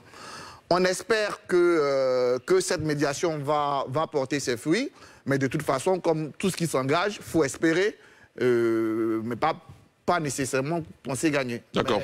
C'est clairement une victoire pour la diplomatie ivoirienne qui nous met en confiance et on voit clairement que le Mali est sanctionné parce qu'il n'a pas été invité, pas parce qu'il a boudé. D'accord. Sylvain Nguessan? Grosse victoire de la diplomatie ivoirienne, je ne le dirai pas pour le moment.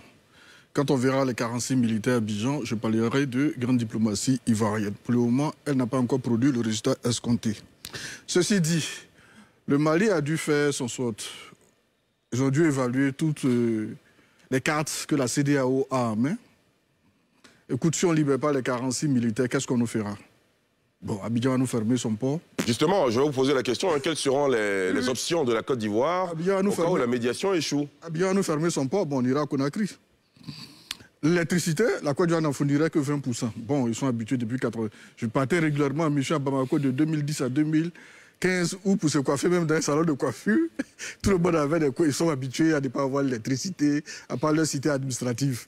Donc, véritablement, comme on le disait pour la Guinée, ce n'est pas une sanction en tant que telle pour eux.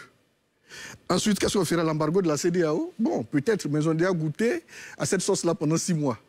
Ils ont dû avoir certains réflexes. Moi, je crains pour ces négociations-là. C'est une évidence pour moi, le Mali ne va pas céder. C'est pas parce que la Côte d'Ivoire va y aller avec combien de présidents le mercredi ou le vendredi qu'ils vont libérer. Non, je ne crois pas.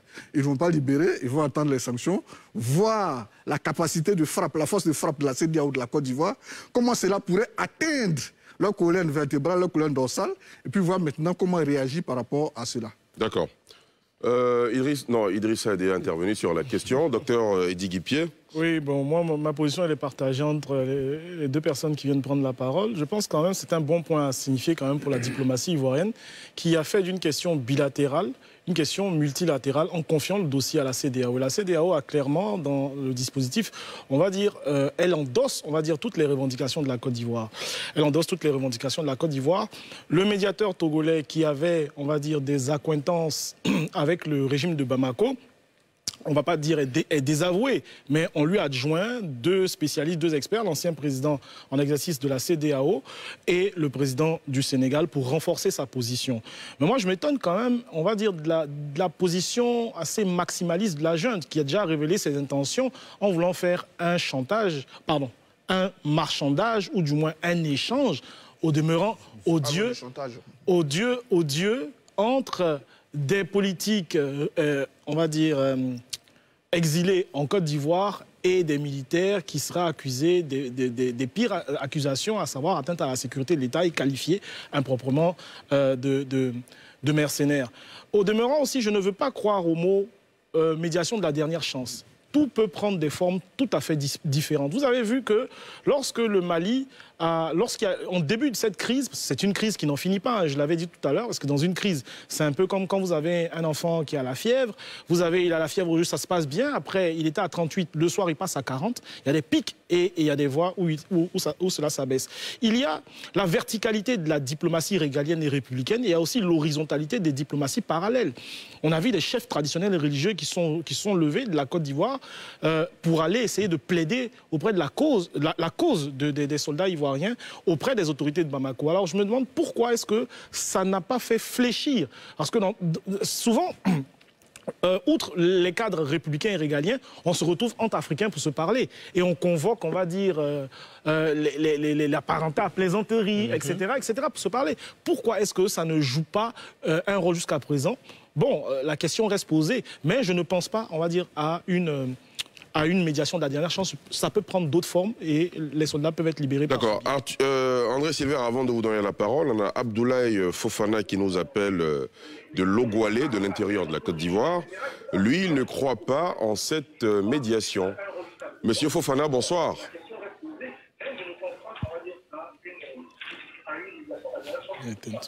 Monsieur Fofana, vous nous entendez? Sinon, on va aller au pas de course avec... Bon, apparemment, on l'a perdu. André Silver-Conan, allez-y. Pourquoi ça n'a pas fait fléchir la junte? La question, elle est vraiment importante. Mais parce que la junte n'a pas envie que ce problème se résolve du fait de son incapacité à assurer sa mission première, qui est celle de la libération du Mali. Je reviendrai là-dessus.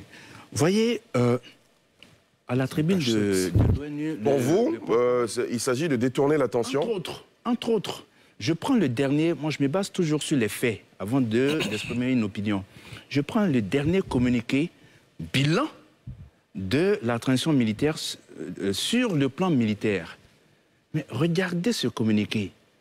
C'est juste des opérations, pour reprendre l'expression de Banga, banales. Il n'y a pas une réelle stratégie de libération du Mali. Et je m'en tiens à ce discours de 35 minutes prononcé par le Premier ministre par intérim, qui a prononcé près de 10 fois le mot mercenaire. Près de 10 fois. Mercenaire. Alors que cet élément de langage ne revenait même plus dans les discours officiels.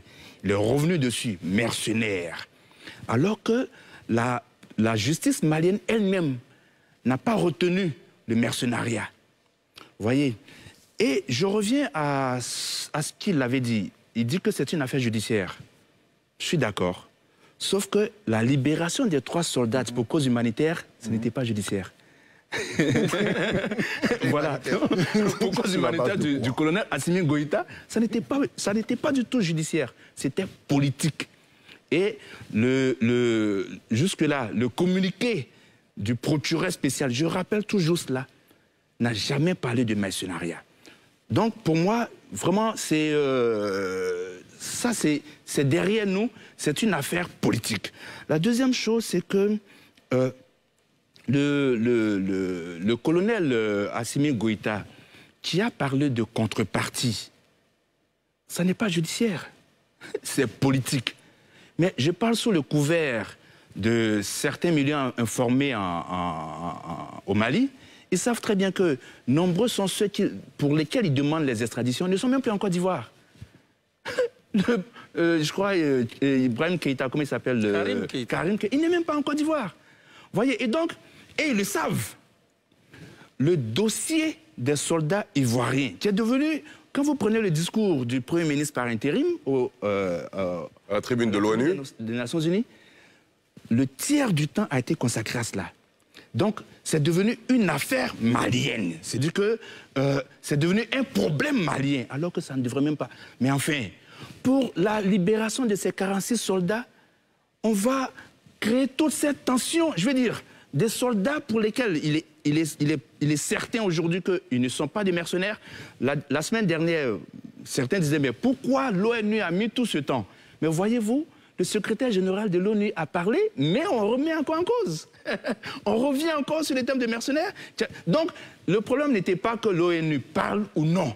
Le problème est qu'il y a une mauvaise foi manifeste qui a trouvé dans un dossier un prétexte pour accaparer, pour sinon focaliser l'attention des Maliens sur leur incapacité. Sinon, pour détourner l'attention des Maliens sur leur incapacité à libérer le pays. Mais enfin, pour 46 soldats qui étaient au 8e détachement, dont le 7e détachement, donc les prédécesseurs, avaient pris les mêmes 2 avions pour venir à Abidjan, le même avion et l'autre avion qui a transporté les armes, a pris le 8e détachement pour partir, ils étaient, je dis bien, à le 8e détachement. À cause de ce problème, on va arriver à toute cette tension. Sérieusement, c'est ça qu'on veut pour le Mali? On vous a bien compris. Landry?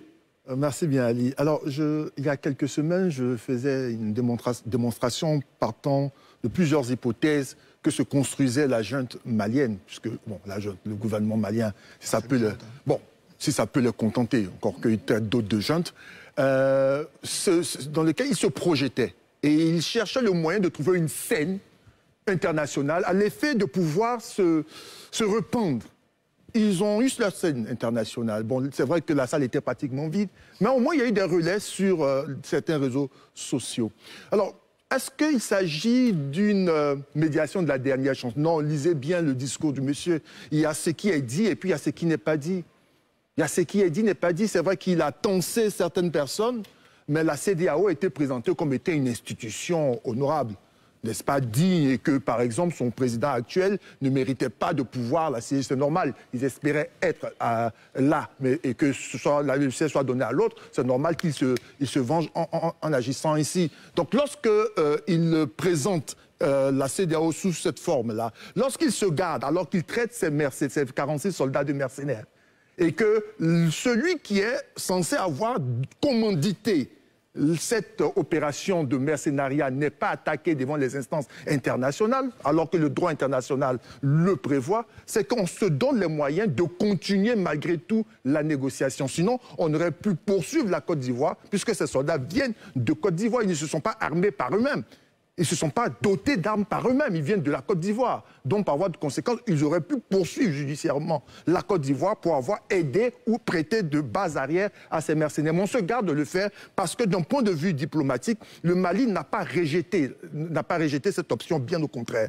C'est vrai que cette intervention de ces présidents peut ne pas donner l'effet escompté, mais seulement dans les deux camps, on se donne les chances de pouvoir trouver une solution politique et diplomatique à cette cause, parce que la solution judiciaire est sans objet. Parce que, comme disait André Silver-Conan, sur la base de quelle ordonnance, n'est-ce pas, produite par le juge d'instruction, ces 3 dames-là, ces soldats, ont été remises en liberté, alors qu'elles portaient le même chef d'accusation que les 46 autres soldats. Donc ce n'est pas judiciaire, ce n'est qu'une situation qui est politique et diplomatique, mais on a besoin de pouvoir monter les enchères, on a besoin de pouvoir crier son ras-le-bol, on a besoin de montrer aux uns aux autres qu'on est capable de porter la voix, et capable de dire à certaines puissances qu'on est ce que l'on pense d'elles. C'est tout. Ils avaient besoin d'avoir cette scène-là, traduit en tribunal populaire pour qu'ils puissent être applaudis par leurs fans.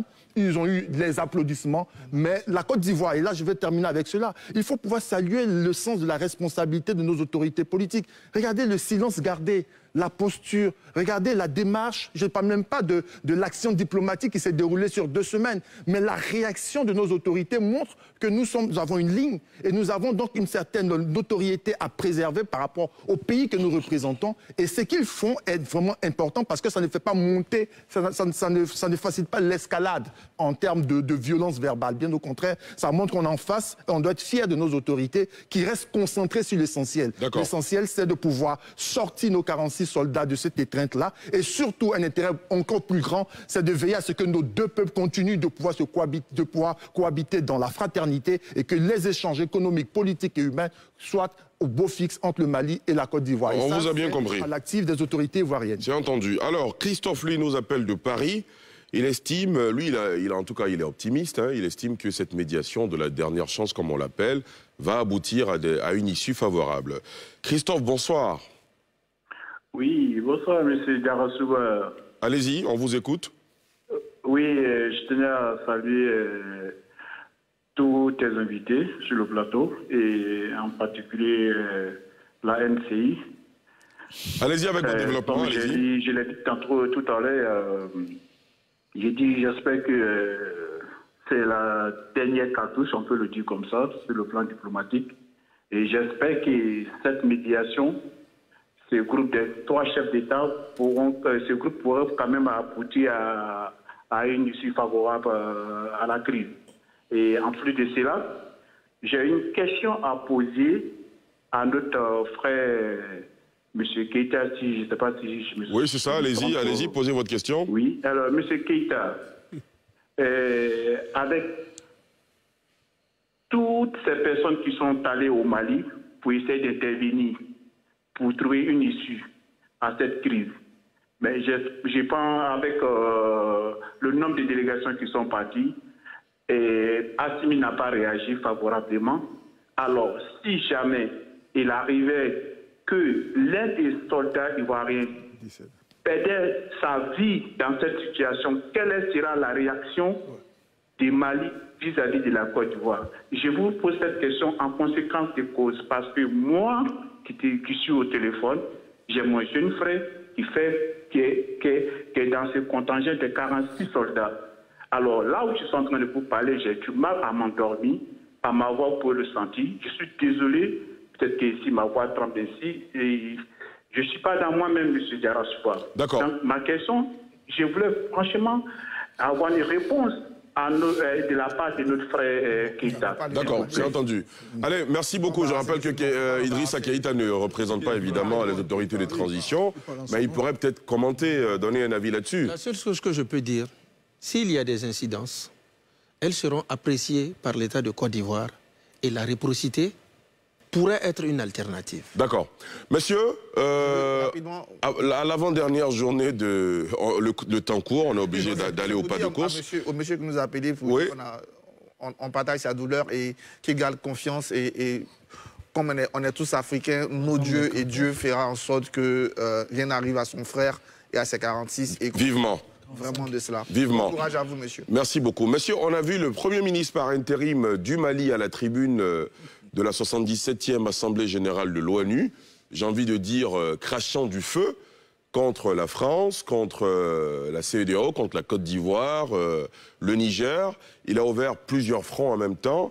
Analyse de ce discours qui fait la une de l'actualité depuis avant-hier. Landry Couillot. Cracher du feu, mais du feu d'artifice. Hein.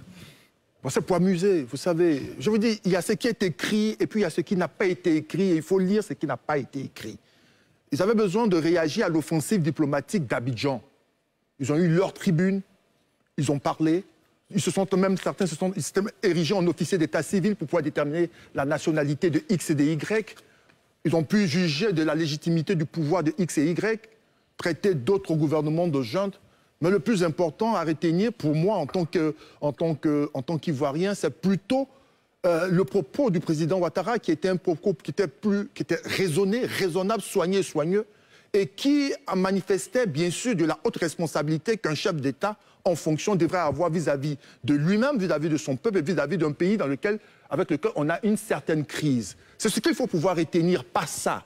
Parce que ça, il n'y a rien à retenir. D'un point de vue intellectuel, d'un point de vue scientifique, il n'y a absolument rien à retenir. Sinon, que cela suscite quelques émotions de personnes qui applaudissent ou que des personnes qui s'énervent, mais cela n'apporte rien de qualitatif autant au Mali qu'à la Côte d'Ivoire, aux relations entre les deux pays. Bravo donc à la diplomatie ivoirienne, bravo au discours du chef de l'État, parce que c'est un discours de chef d'État, et souhaiter qu'à l'avenir, lorsqu'on se présente à la tribune des Nations Unies en tant qu'État souverain, on ait certes la possibilité de dire ce que l'on pense, mais avec courtoisie, avec dignité.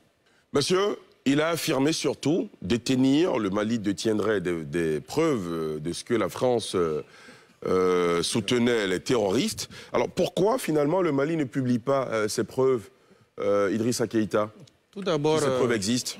Tout d'abord, j'aimerais faire savoir à certains sur le plateau que la vérité des uns n'est pas celle des autres. C'est pour ça qu'on fait le débat. Il reste sur une position... C'est évident. Oui, il reste sur une position jusqu'au boutiste et on voit qu'ils ne veulent pas changer.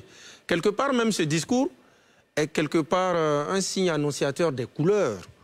Parce qu'on ne sent pas que, comme l'a dit mon cher Sylvain Nguessan, qu'ils vont vraiment céder à la délégation de la CEDEAO. Maintenant, le discours en lui-même. Tout d'abord, pour moi, le Mali ne cherche pas. Je veux faire une précision. Des discours jusqu'au boutiste, je ne sais pas à qui vous faites allusion sur le plateau, mais il y en a partout. Non, hein. Le jusqu'au boutisme, je fais allusion même à la junte. Ah oui, d'accord, très bien. À la junte malienne. Parce que justement, dans le parler, il faut retenir une chose. Ce sont des militaires. Ils ont leur langage propre à eux. Et ils sont quand même aux affaires, ça fait 2 ans. Donc, et spécifiquement, l'actuel Premier ministre, par intérim, n'est pas à présenter. Depuis le début d'année, depuis que les sanctions de la CEDEAO sont tombées, Abdoulaye Maïga, le colonel, a régulièrement été sur l'écran pour tenir pareil propos. Par contre, la tribune des Nations Unies est une aubaine. Nul n'ignore ici que depuis plus d'1 mois, presque, ils avaient évoqué cette question de preuve contre la France qu'ils voudraient mettre sur la table des Nations Unies. À telle enseigne que le Sénégal même s'est proposé pour la médiation afin que vraiment cette affaire n'aille jusqu'à ce niveau, qu'on puisse la tenir. Et je l'avais rappelé, le collectif pour la refondation du Mali, le COREMA, est même descendu dans l'arène pour désavouer la médiation sénégalaise. Donc, ce sont des militaires qui sont aux affaires. De 2, dans le ton, il est très martial. Ils n'ont que faire, disons, des particularités diplomatiques. De 3, cette tribune était l'occasion pour pouvoir mettre aux oreilles des Nations Unies et du monde qu'au-delà des fronts qu'ils ont quand même ouverts, ça je le concède, qu'ils veulent en découdre avec la France et qu'ils ont des preuves sous la main qu'ils aimeraient vraiment étaler sous la lumière. C'est donc la raison pour laquelle... Pardon? Pourquoi n'a pas étalé là? Non, il attend le moment opportun. D'accord. Ce n'est pas pendant un discours, mais pendant une assise spécifiquement portant sur la plainte. D'accord, très bien. Eddy Guipier? Alors, bon, aller en amont, moi je fais un constat. Je pense que le mur de Berlin qui était tombé est en train de se relever progressivement parce que les positions sont tranchées, les positions sont véhémentes. Nous avons vu les discours assez offensifs du président Macron et du président Biden et nous avons ce discours du Premier ministre par intérim malien qui essaie, on va dire, d'apporter une sorte de réponse et d'attaquer aussi. Vous savez, en matière d'analyse du discours, nous fonctionnons sur la base d'une trilogie. Nous avons, dans un premier temps, le logos, qui est un peu la structure, la rationalité du discours.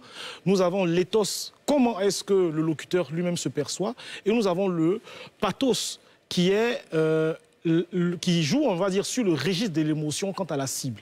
De ce point de vue-là, est-ce que la cible a atteinte? On pourrait dire oui et non, puisque d'un point de vue, une large part de l'opinion africaine qui suit cette junte, comment dirais-je, malienne, les a ovationnés, applaudis, etc. D'autre côté, c'est quand même une attaque qui se joue sous le registre, pas seulement martial, je dirais ça, non. C'est quand même le champ lexical de l'injure et de l'irrévérence quand même. Et quelque part, avec ces attaques, on a compté dans l'analyse du contenu 10 fois le mot mercenaire, d'autres termes, junte, etc., parler du gouvernement français. Mais de l'autre côté, moi je questionne le volet post-discours. Quelle est l'utilité d'un tel discours et en quoi ça aide le Mali qui a 2 engagements fermes. Le premier, c'est la libération du territoire malien. J'étais un des premiers à parler de l'opération Kélétigui aujourd'hui, qui, à part des victoires tactiques et des revers aussi tactiques, ne progresse pas réellement. Il y a quand même plus de 800 000 km² à reconquérir. C'est sur la base de cet engagement-là que la junte a pris le pouvoir, n'est-ce pas? Deuxième engagement, c'est l'organisation d'élections pour laquelle aussi elle traîne les pas. Je pense qu'elle a des défis quand même, somme toute, assez incompressibles à régler. Et je m'étonne qu'elle, dans ce discours, qu'elle s'isole d'une grande part, on va dire, de l'opinion, ou du moins des leaders.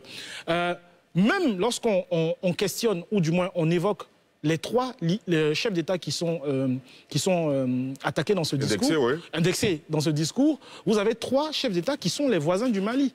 Voilà. Voisins directs. Voilà, les voisins directs du Mali, les pays limitrophes du Mali. Et je me pose la question de savoir quel discours, pour un discours qui quand même, on va dire, dans sa finalité, peut continuer à isoler le Mali.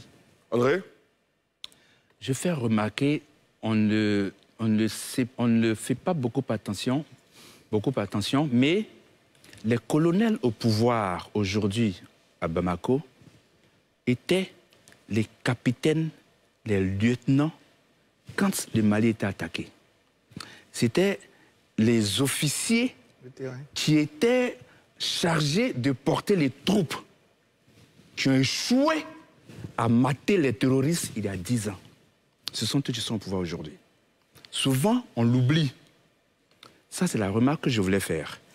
Vous voyez, pendant 35 minutes, le colonel a identifié des ennemis à qui il s'est adressé.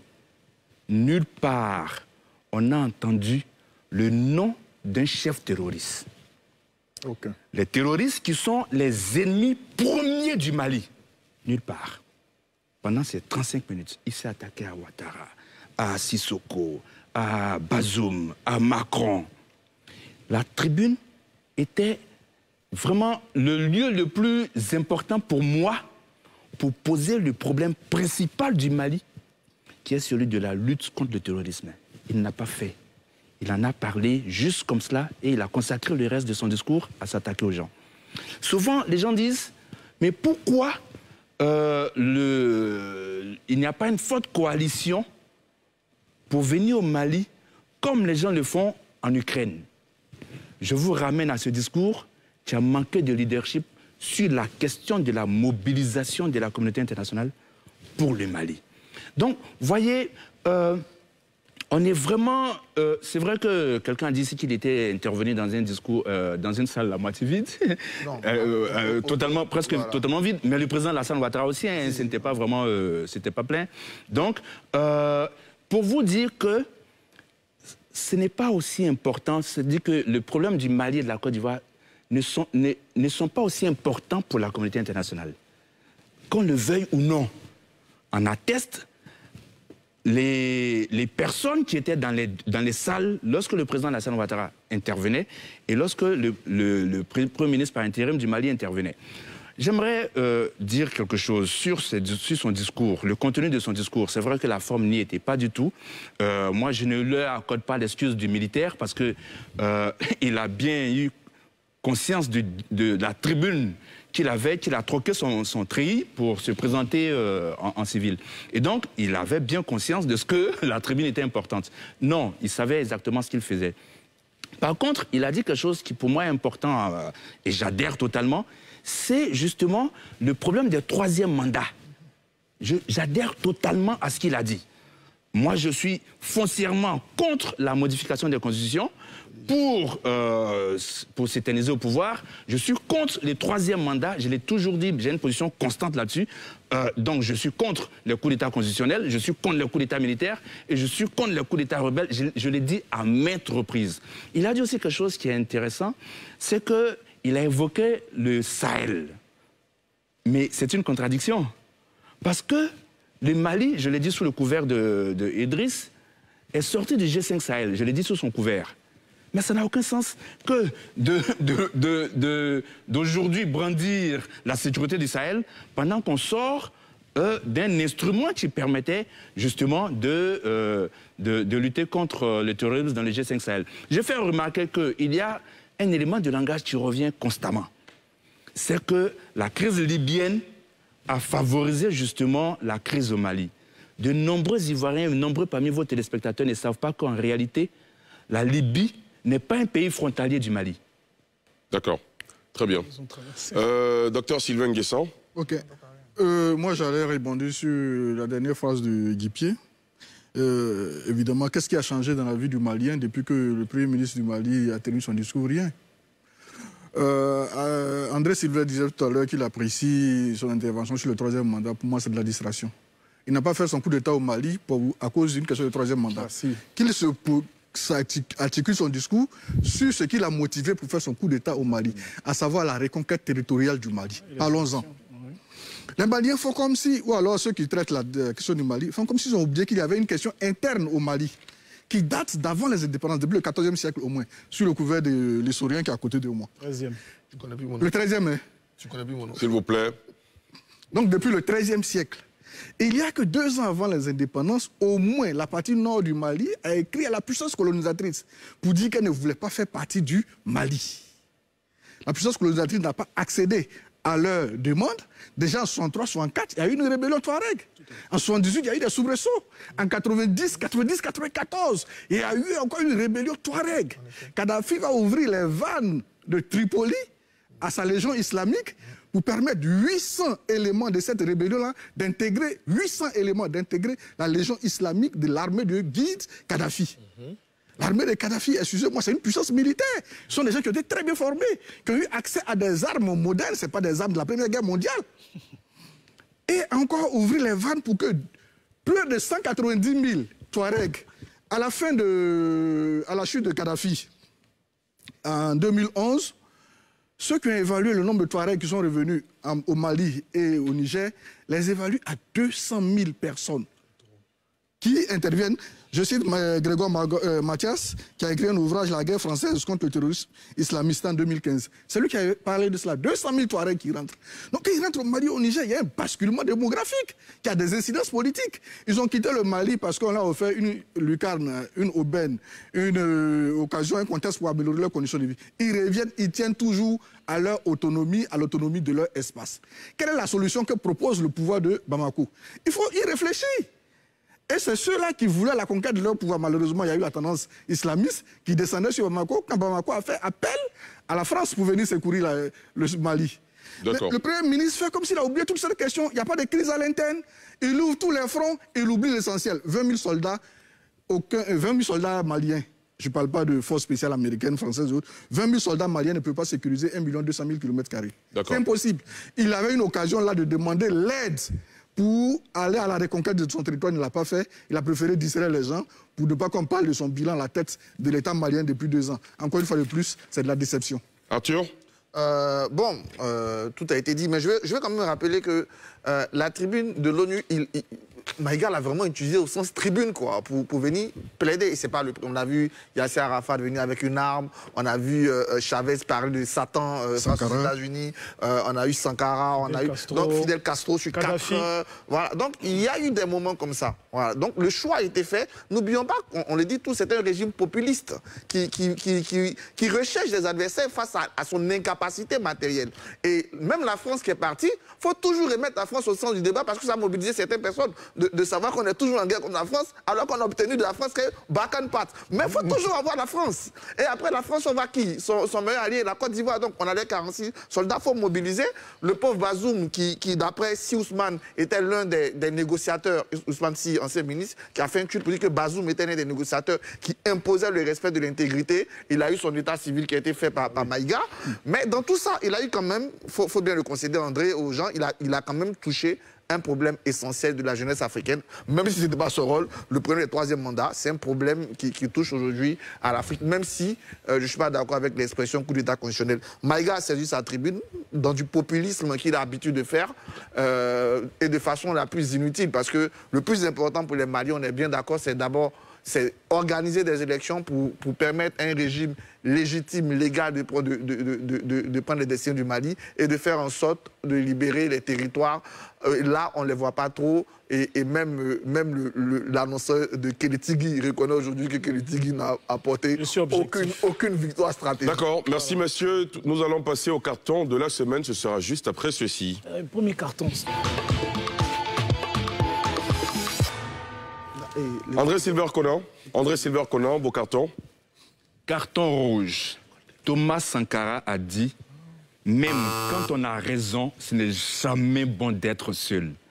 La junte militaire au Mali doit beaucoup méditer sur cette phrase de Thomas Sankara. Carton jaune au ministère de l'enseignement.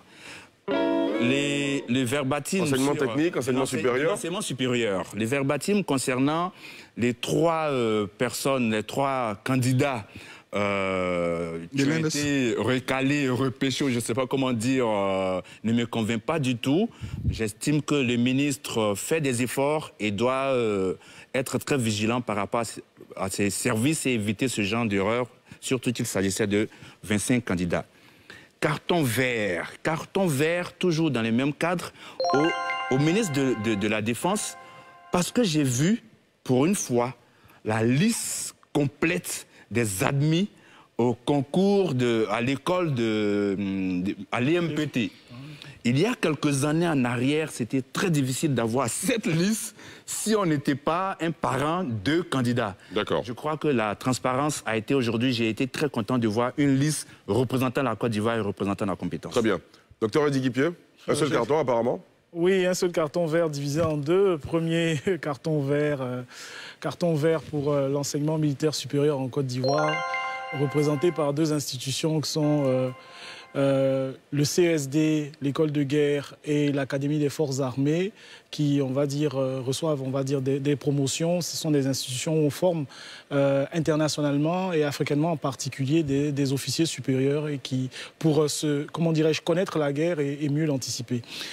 Deuxième carton vert, sur un ton beaucoup plus ludique, au promoteur du Cam Tchin-Tchin. Excuse-moi si je te l'ai volé. Bon, j'étais plus que dubitatif, pour ne pas dire sceptique. Le Cam Tchin-Tchin, c'est une compétition de football organisée par un jeune Ivoirien du nom de Jonathan Morrison. Et la finale s'est tenue aujourd'hui. La finale s'est tenue aujourd'hui et donc chapeau, je faisais partie des personnes qui étaient vraiment très dubitatives.